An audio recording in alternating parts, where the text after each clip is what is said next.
mentorship. Welcome to the mentorship YouTube channel. We are all in quarantine right now and things are slowly looking like it's improving, but I thought that while I have time at home, I might as well do projects that I've been wanting to do forever and just haven't been able to cross off my list.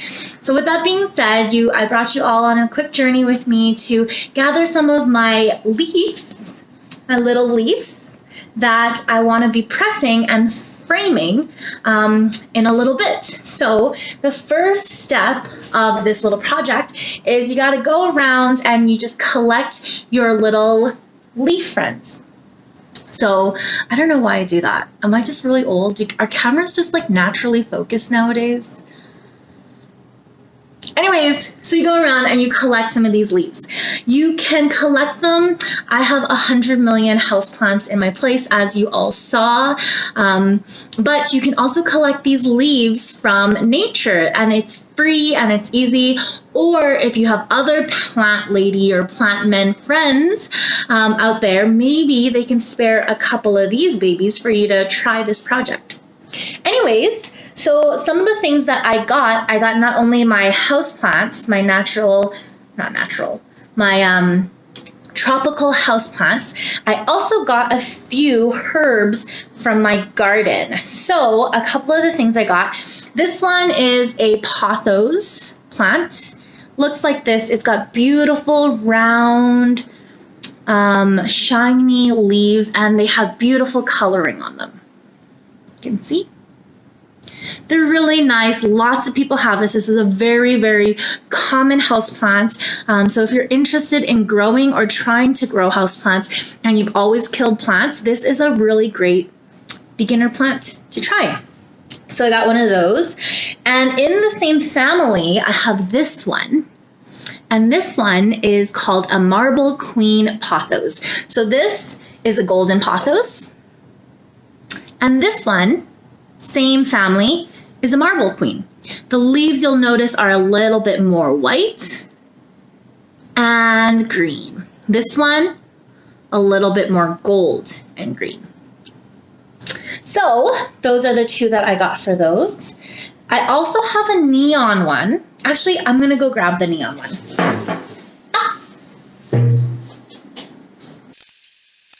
Ta-da! So this one is the neon pothos. So you'll see all of them are from the same family, just different colors, sizes, and shapes, just like everybody else. Okay, so those are my little pothos. Next, very similar, this is my monstera. This one is called a Swiss cheese plant or a Monstera anadoni. I might be butchering that. It's also pretty, and it has these beautiful holes inside the leaves. The more mature the plant becomes, you'll notice that the leaves and the holes get bigger. So that's how that one is. This one is a bit of an expensive houseplant, but it looks like this leaf was already yellowing at the tips, so that probably means it's gonna die soon anyways. So I picked it. Next, I have this one that I picked out. Oh, I was really deciding whether or not I wanted to. This one is a ZZ Raven.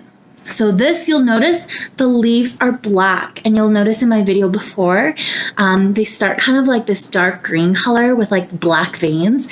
And then when they get mature, they're black. So it looks like this. Next, I have a angel wing begonia, and angel wing begonias, they produce these beautiful little flowers like that. See them? Oh, is it focus? I don't know if it's focused. Sorry, I'm like a dinosaur. Ugh. So these little flowers, I thought I can pick them and I'll just have them pressed as well. So I have those. And then from my garden, I have a few things from my garden. So first off, I have a little sprig of eucalyptus. I'm sure lots of you will see this in pressed flowers. Lots of people love eucalyptus as pressed flowers or dried flowers. An interesting thing about this is there's lots of essential oils made of eucalyptus because it smells like fresh, like really fresh, minty, spearminty. It's amazing. You can also dry these or have them fresh, whatever you like, and hang them in your shower. And when the hot steam hits the eucalyptus, it will perfume, like the oils release and perfume your whole shower so that you get a really fresh scent. It's my eucalyptus. Next, I have these two. This is a type of mint. I grow mint because my grandmother always grew mint, and I have like a mint tattoo on me. So it's only fitting that when I have my own garden, it's not really a garden, it's a patio, urban patio garden, that I also grow mint. This one is pineapple mint, which is really interesting.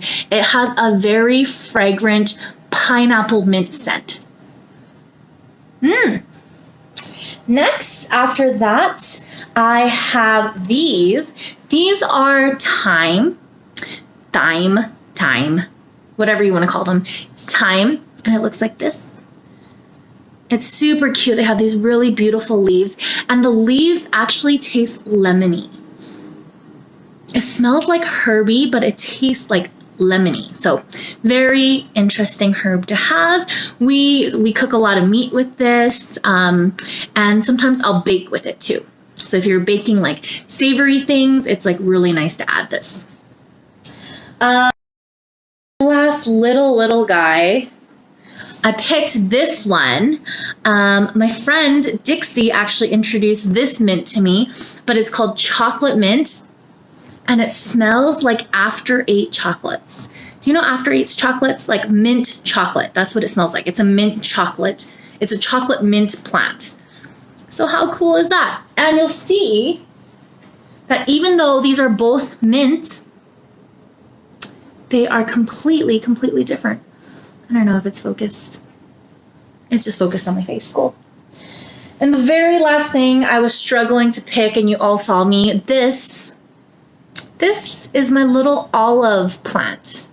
But the leaves are just so beautiful and shiny and plump. And it reminds me of Europe and Portugal. Portugal has these massive olive trees. And I got myself a little one. So I picked some of these too. Okay, the next thing that I'm going to do now that I have all these leaves is you can wash them if you need. If you want to wash the leaves really quickly. Because all my plants are indoors, I'm not going to wash them. They're all pretty clean already. This one's the only one that's a little bit dirtier, but I'm just going to wipe it with my fingers.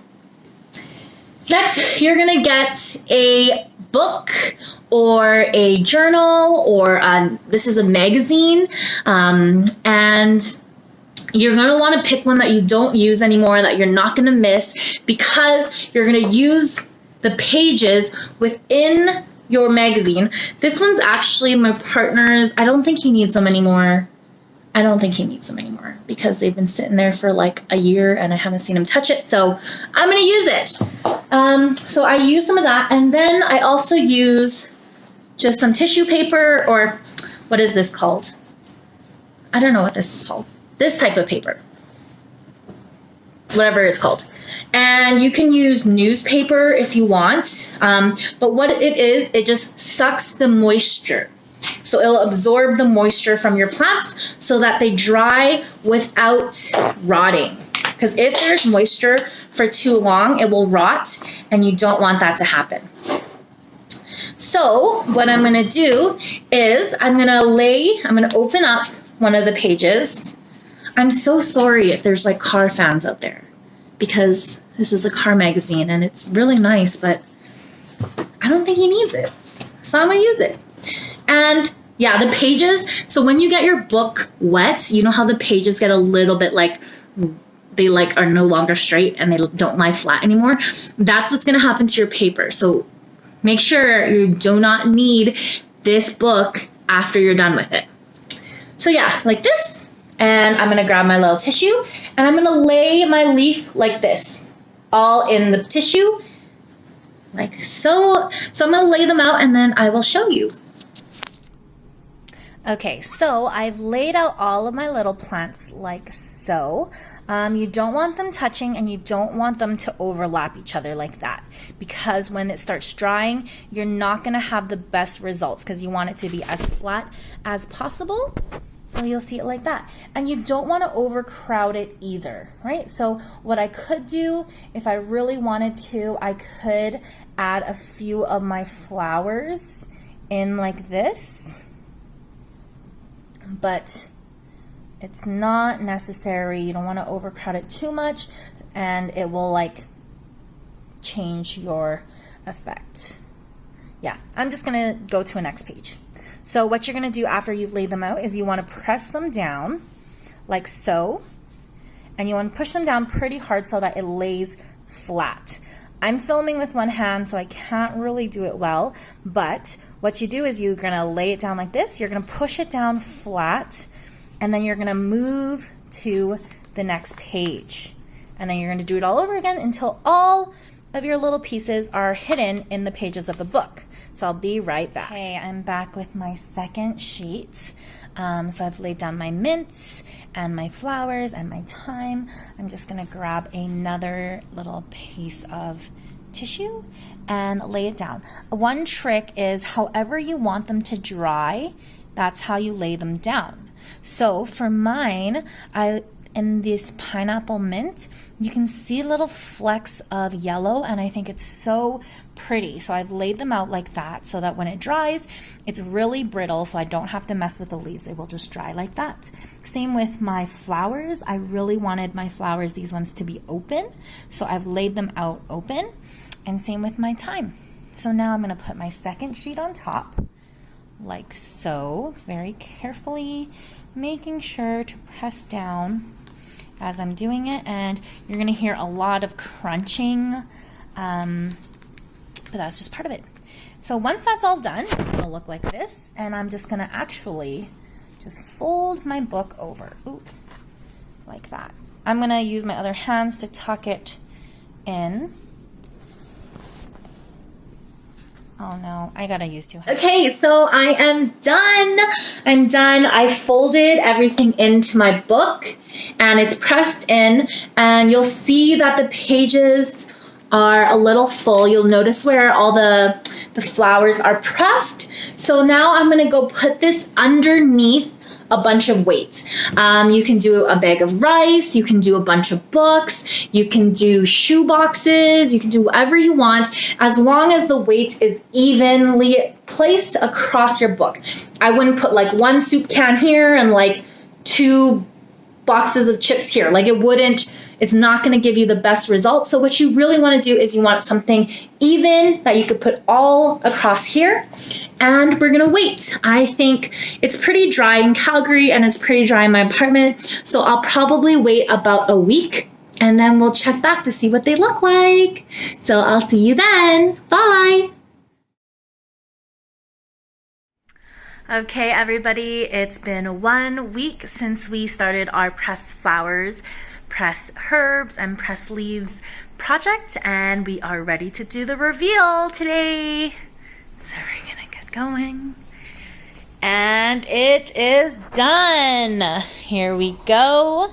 So this one is mine. I took it out of the paper and I uncovered it, and I got these beautiful flat and completely dried pieces. You'll notice, you'll touch it and you'll feel that it is not wet and it's perfectly dry. Then you know it's ready. If it's still a little wet or it's still a little soft, then you know it's got to be pressed for a little bit longer.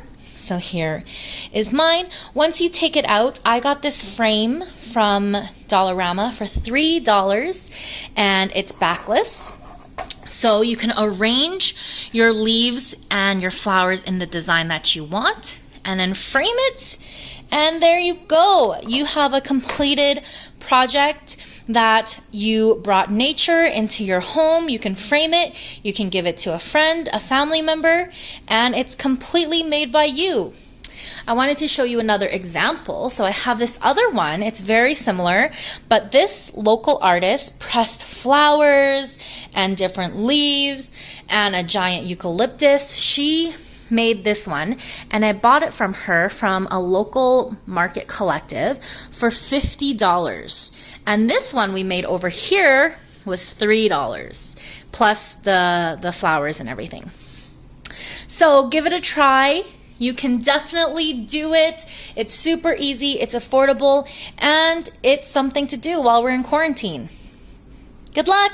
Have fun. Bye.